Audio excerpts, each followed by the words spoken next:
hope you are keeping safe. My name is Noni Karaoke and you are watching The Noni Show. We are back, bigger and better, and this has been brought to you by Kamunge Original, specializing in videography, photography, all your needs in production. Today, my guest is a guru in the entertainment industry. He's a godfather to most of us. We call him Baba, but he goes by the name Leakey Odera, and we're going to let him introduce himself to us and tell us more about himself. Good afternoon. Thank you so much, Noni, for this opportunity. My name is Leakey Odera. An event organizer. I love working with the youth, so my passion is mostly organizing beauty pageant, and basically that's why I'm here today. Thank you so much, Leakey. I know you've downplayed some of those titles. They are so many, but thank you for coming today. We are glad to have you.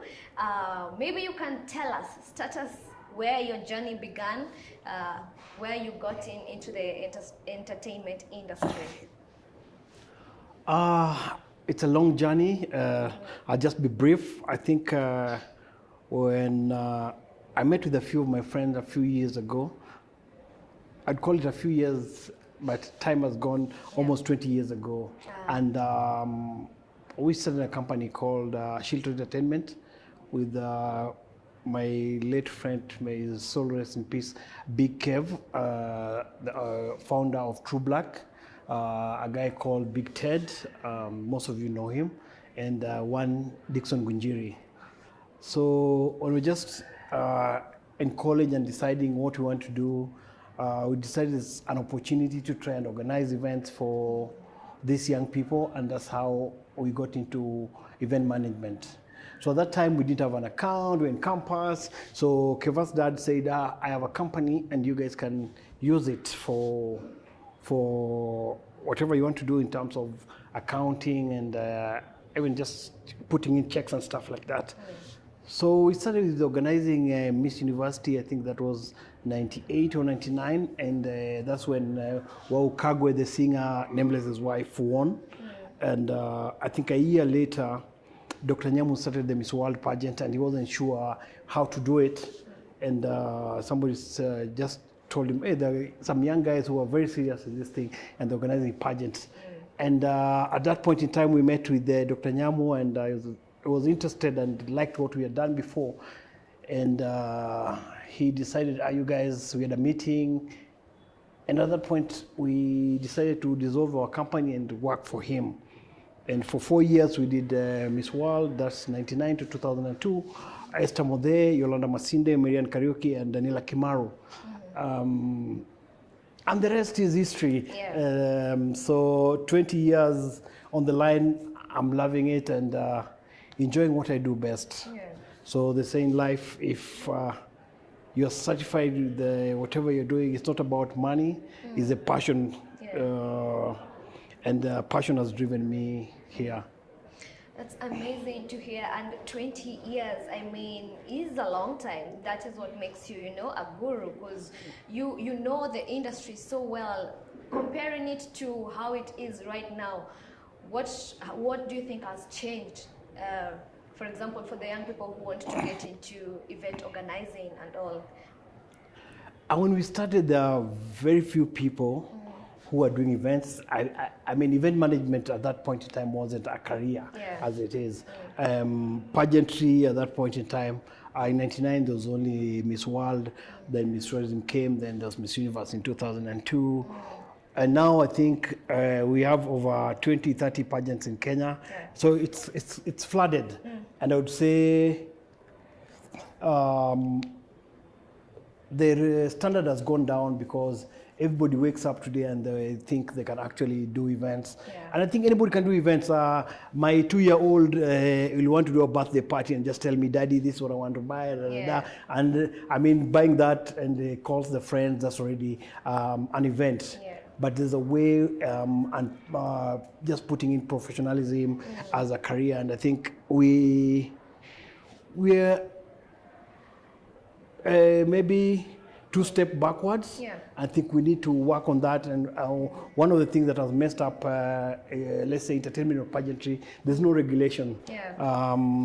I believe one day soon we'll have a regulation where things are done professionally and stuff like that. So that is needed. Anywhere, any business, even in your house, where there's no regulation, things are a mess. But I think we have the beauty, we have the brains, and we can do it. Yeah. Yes. Amazing, amazing. So let's get right now into pageantry, which is what you are mostly specializing in at the moment. Tell us about Miss University, maybe a bit. Miss University has been, I think, is one of the oldest pageants in Kenya. Yeah. The first Mr. University was in 1995, and a gentleman very well known, Daniel Juma, was the winner from Tuk University. And that time it was run by the Moon and Sun, and they did very well. I think for almost 10, 15 years, the Miss and Miss was consistent. And after that, there was a drop because Miss and Miss stopped doing it. So in 2009, I stopped doing the Mr. and Miss University for Miss University International. So I got a pageant called Miss University Africa, and that's what I've been doing. We were supposed to celebrate our 10th anniversary last year, but everybody knows what happened to the world, so we're not able to do it, and we postponed it to next year.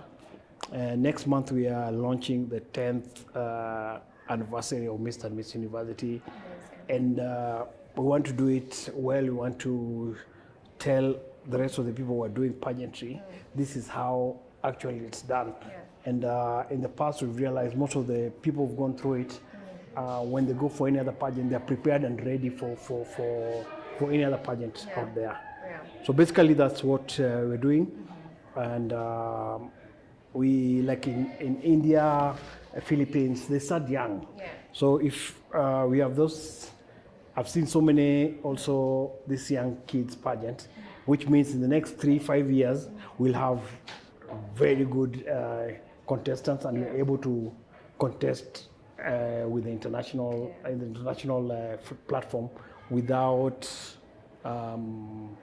any problem in terms of readiness, preparation, and stuff. Because most of the time you find we crown our queen, then she has 2 months to prepare. Most probably she's never been on the catwalk before, or she doesn't know what goes behind the curtains. Because in pageantry, the physical beauty is probably 40-20%, but inner beauty is what really takes you places.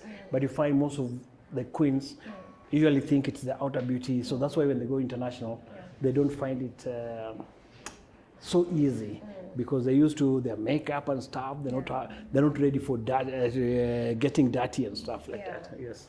Yeah, as we've had a takeaway point from Mr. Leakey, pageantry is not just about your beauty, your physical beauty. There's a lot that goes into making a queen or making yourself stand out in pageantry. Let's talk about pageantry in Kenya. As you've said before, where we had quality events and all, but right now we have very many pageants. You'd wake up today and here there's an audition for Miss Club, which club, there's Miss what club, another one.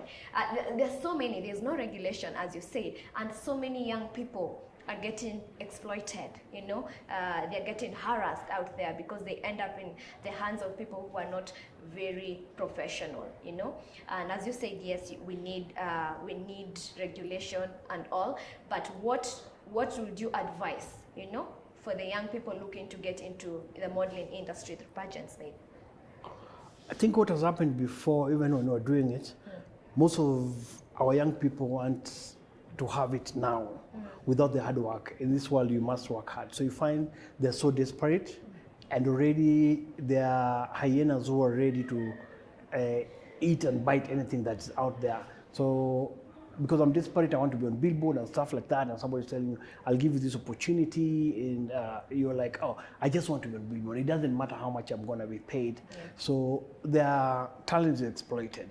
So I think in anything you do, you must do background search and find out what exactly are these guys all about. Is it something that at the end of the day, I'll either make it as a professional, or it's just a one-day phase, then I'm out. In terms of so many pageant club and stuff like that, it may not be bad if the regulation, because we find somebody might be in, let's say Busia, or some very small club, but in that process, she starts liking pageantry and probably move to Bungoma, Kakamega, and finds herself in Nairobi doing an audition, and that becomes a passion, and probably one day she becomes a queen. So the only thing that we need is regulation. It's the way education is. You go kindergarten, do your exam, primary exam, go secondary exam, do your university, get employed and stuff like that. That's all I'm asking for. Anybody who's organizing events, beauty pageantry, they must look at these young people as our small sisters who are looking at a career and need to develop, because pageantry is a $1 billion industry, but we don't see it here because of, like I said, a disorganization. Yes. Amazing. So there's stereotypes surrounding pageantry and all, and yes, we've made steps, but I feel maybe we still have a long way to go.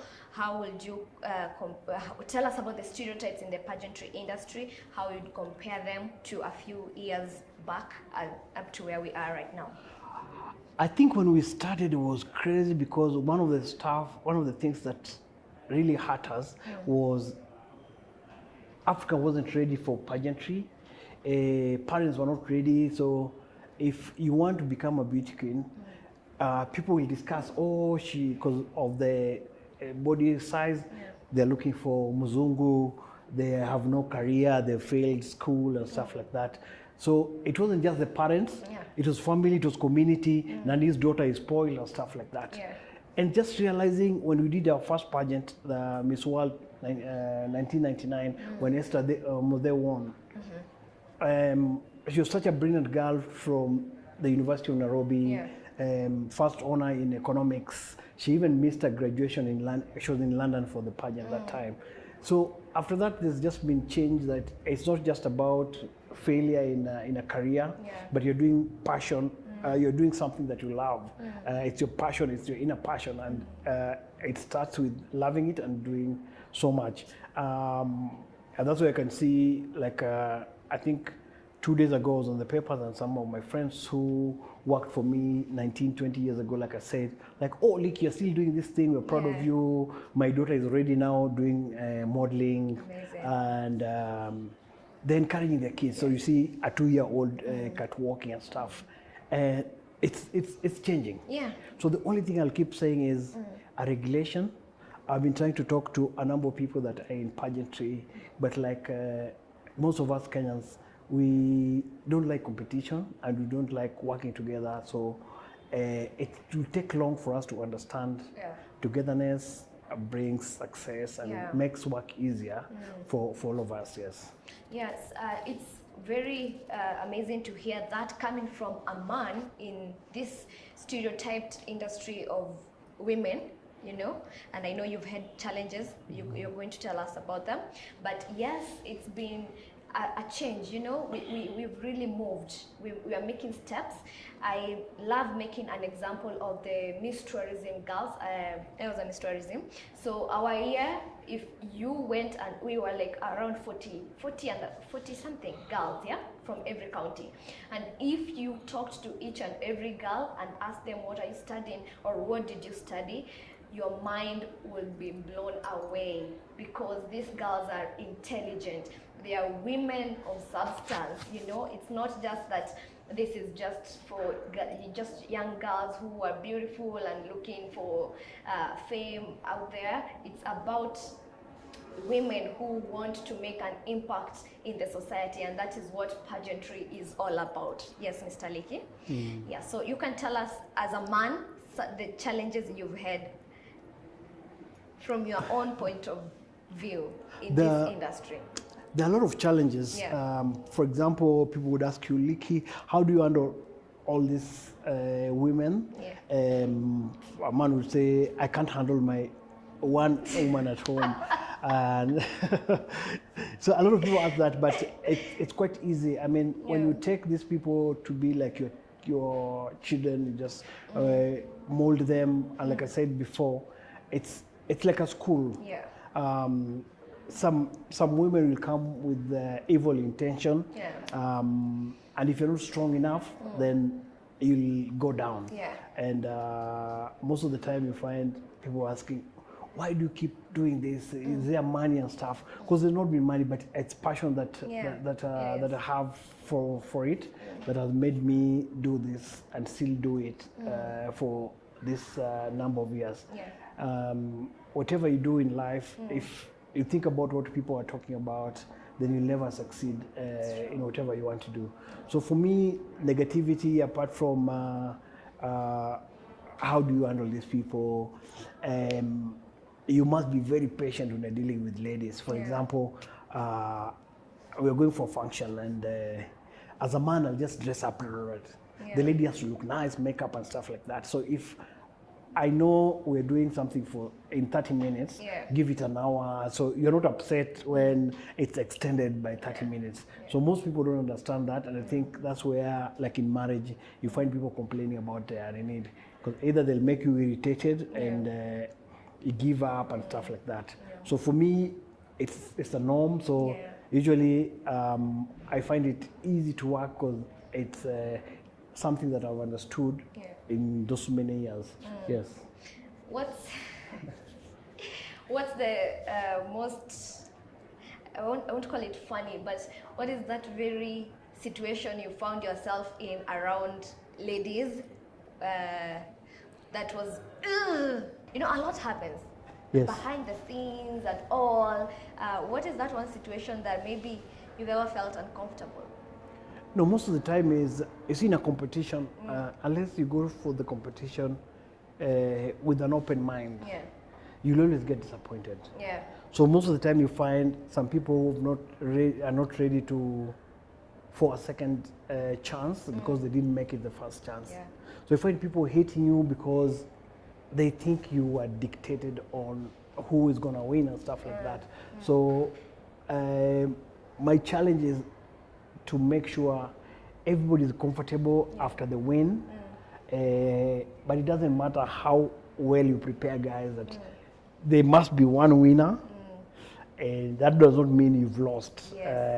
Keep trying.